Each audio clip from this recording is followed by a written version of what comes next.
Diga conmigo, recibimos. Ahora, siga prestando atención. Si yo te entrego esto, te doy esto, tú lo tomas y es tuyo. Pero a veces nosotros estamos acostumbrados a que nunca nos regalen nada. Y cuando queremos dar algo, me quiere regalar. Y peor todavía si es uno con baja autoestima y le han hecho la vida de cuadritos. Y le han querido dar, después se lo han quitado y tienen un trauma, peor. Tú le vas a dar algo y te golpea todavía encima. No, estoy hablando de algo que es real. Porque somos seres que nos movemos en base a emociones. Y somos bien desconfiados. De veras, le digo. Por eso que, y cuando, sobre todo a las chicas, ¿no? Nada nos dan gratis los hombres. ¿Qué cólera me da cuando escucho esas declaraciones? No todos los hombres naturales, carnales, diabólicos, sí, los dan con condiciones. Los hombres de Dios, no. Digan amén, por favor, fuerte.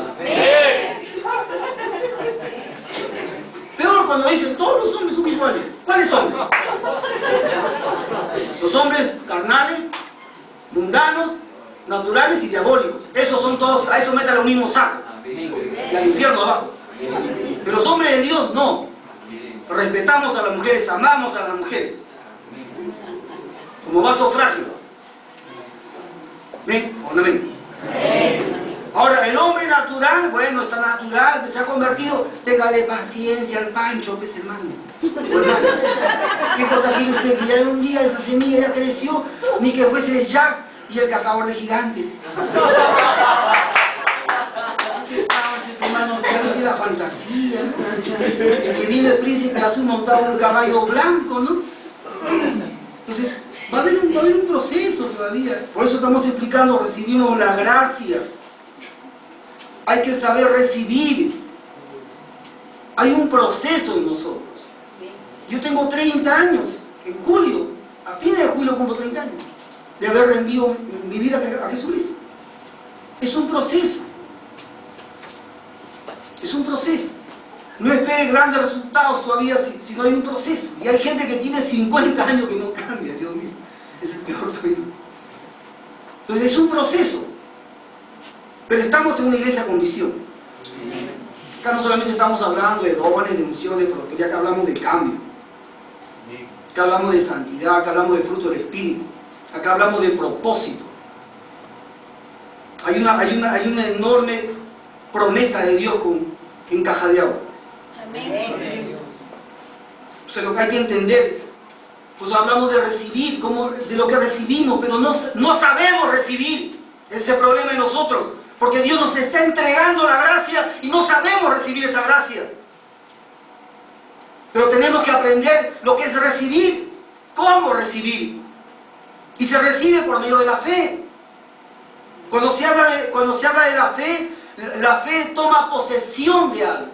Cuando se habla de la fe, alguna palabra se dice, la fe es el título de propiedad de lo que tenemos. Es como cuando te han dado el título de un terreno, es tuyo. Por más que lo invadan, es tuyo. Cuando Dios te ha dado una promesa, el título de propiedad no es un documento, es la semilla, es el rema que has recibido y es el rema que estás atesorando en tu corazón. Ese es el título de propiedad. Cuando tú tienes fe, es tuyo, nadie te lo puede quitar. Por eso no acepto profecías que me condenen. Si hay una palabra condenativa o condenatoria para mí, no la acepto. Salvo que me haya chuequeado. Pero si estoy andando en integridad, por más que me profeticen de Dios, y hago chistes todavía. Porque ¿dónde baso mi confianza? En la palabra de Dios. En la promesa, la roca inconmovible, que es el consejo, que es el rema de Dios. Si yo estoy andando en integridad, en santidad, la promesa no se va. Pero si uno anda jugando con la integridad, con la santidad, ya se pierde la promesa. Cuando hay el título de propiedad, uno tiene que tener esa persuasión, ese convencimiento. Saber recibir, diga conmigo, saber recibir. Yo te entrego algo, tú tienes que saberlo recibir. Y tienes que atesorarlo. Tienes que cuidarlo. Escúchame, es tuyo. Ahora hay que pensar en los ministerios. Diga conmigo los ministerios. Bueno, vamos a hablar algo natural. Te doy un iPhone 4. Te doy un iPhone 3. Para otro es un iPhone 2. Para Joel le vamos a dar un iPhone 1. ¿Está conmigo? ¿Para uno le da un Nokia, un Galaxy? ¿Qué más a ver? ¿Un celular más o menos? Bueno, un Alcatel. Ahora no piense bien, porque en todo la gracia no es igual. En algunos cuando ministran con una particularidad, con detalle, con profundidad increíble. Usted lo ve ministrar, se ve como un celular de lazo. Pero cuando usted ve ministrar una visión, no más grande. Y todavía una visión en pantalla plana, ni siquiera en 3D. Entonces, la gracia en todos no es igual. Pero si tú recibes algo, así no sea extraordinario, si lo has recibido, es tuyo. Cuídalo. En la iglesia donde nosotros, yo me reconcilié, el Señor a algunos depositó más gracia que en otros. Éramos un grupo pequeño y de ese grupo todos casi nos habíamos convertido al comienzo, hacia la misma fecha, pero algunos tenían mayor gracia que otros en los dones, en la palabra de ciencia. Había un hermano que tenía discernimiento de espíritus, tenía palabra de ciencia. Dios le mostraba operaciones quirúrgicas por la palabra de ciencia. Él veía toda la operación, cómo lo realizaba el Señor en esta persona, y a la distancia, en Chimbote, el Señor estaba sanando a esa mujer. Y nosotros estamos orando y viendo la operación a través de esta manifestación de este varón por medio de la palabra de ciencia. Operaba la sanidad. Y veíamos toda la operación, nos mostraba así con lujo de detalles, cómo le abría el pecho, cómo comenzaba a llegar hasta el corazón y cómo comenzaba a operar la parte en que estaba enferma, espiritualmente estoy hablando. Terminada la operación, nos enteramos que ella había sido sanada, que ella estaba sana y tenía un problema del corazón incurable, pero Dios la sanó. Pero esa manifestación extraordinaria fue de este varón. Pero cuando Dios levantaba a otros, no levantaba igual. Pero mire, con el tiempo, algunos fueron levantados más que los otros.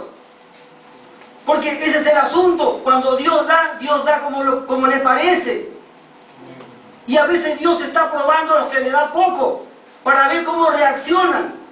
Porque Dios también prueba tu fe y prueba tu obediencia. Y el Señor al final, Él no quiere que nadie se lleve su gloria. Por eso Él hace como le parece. Pues te digo, cuando tú recibes algo, la fidelidad te trae promoción. Tú a veces piensas, ni lo valoras, ya lo botas. Entonces Dios está viendo, si tú en lo poco eres fiel, en lo mucho te apunta. Te da una gracia, y tú no eres ni caso. Que me dé como el hermano Miguel.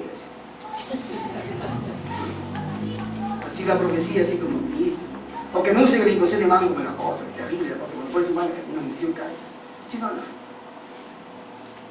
Y si en lo poco eres fiel, en lo mucho te apunta. Por eso va al punto que, ¿cómo recibes? ¿Estás valorando lo que tienes? ¿Estás aquilatando lo que tienes? ¿Estás cuidándolo? ¿Le estás cultivando? ¿Estás mostrando fidelidad a lo que tienes? ¿Cree usted cuando empezamos no teníamos celos nosotros? Teníamos celos. Yo tenía mis celos. Cuando lo miraba ministrando, que lo miraba, tremendo esta unción. y nuevecito. Todavía él se había convertido meses después que yo. Y el Señor lo utilizó más que a mí, al comienzo. Pero hay que saber nada más, entonces Dios siempre prueba. A veces cuando venimos a los pies del Señor, Dios no está mostrando todo lo que va a hacer, sino parte de lo que va a hacer. Porque Dios está viendo tu fidelidad, tu obediencia. Mírate, hermano, ¿estás obediente? ¿Estás obediente? Verso 5 dice, ¿por quién recibimos? Dice la gracia. Diga conmigo, recibimos la gracia. Dígalo otra vez, por favor. ¿Qué cosa es gracia? Ese favor inmerecido. ¿Merecemos la salvación? Pregunto, ¿merecemos la salvación?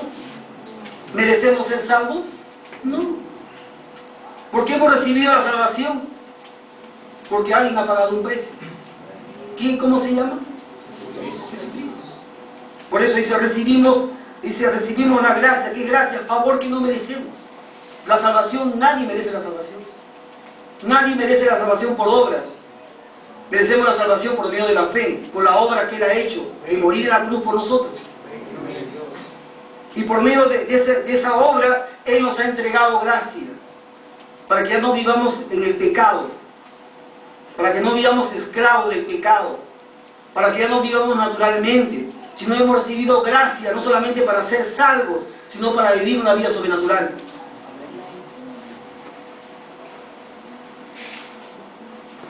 Los dones los recibimos porque lo merecemos. Pregunto, respondan. Merecemos ser llamados profetas, pastores, evangelistas. Merecemos, no merecemos. Todos lo hemos recibido, ¿por qué? Por eso dice, ¿por qué recibimos la gracia? Dice. Pero hay que saber, entender lo que es recibir. Si tú tienes algo, aprópiate de lo que has recibido por la fe. Desarróllalo por la fe. Hazlo tuyo.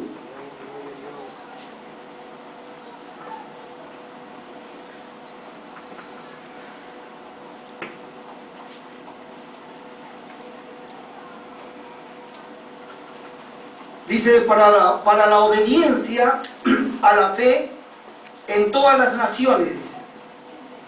Diga conmigo, obediencia a la fe.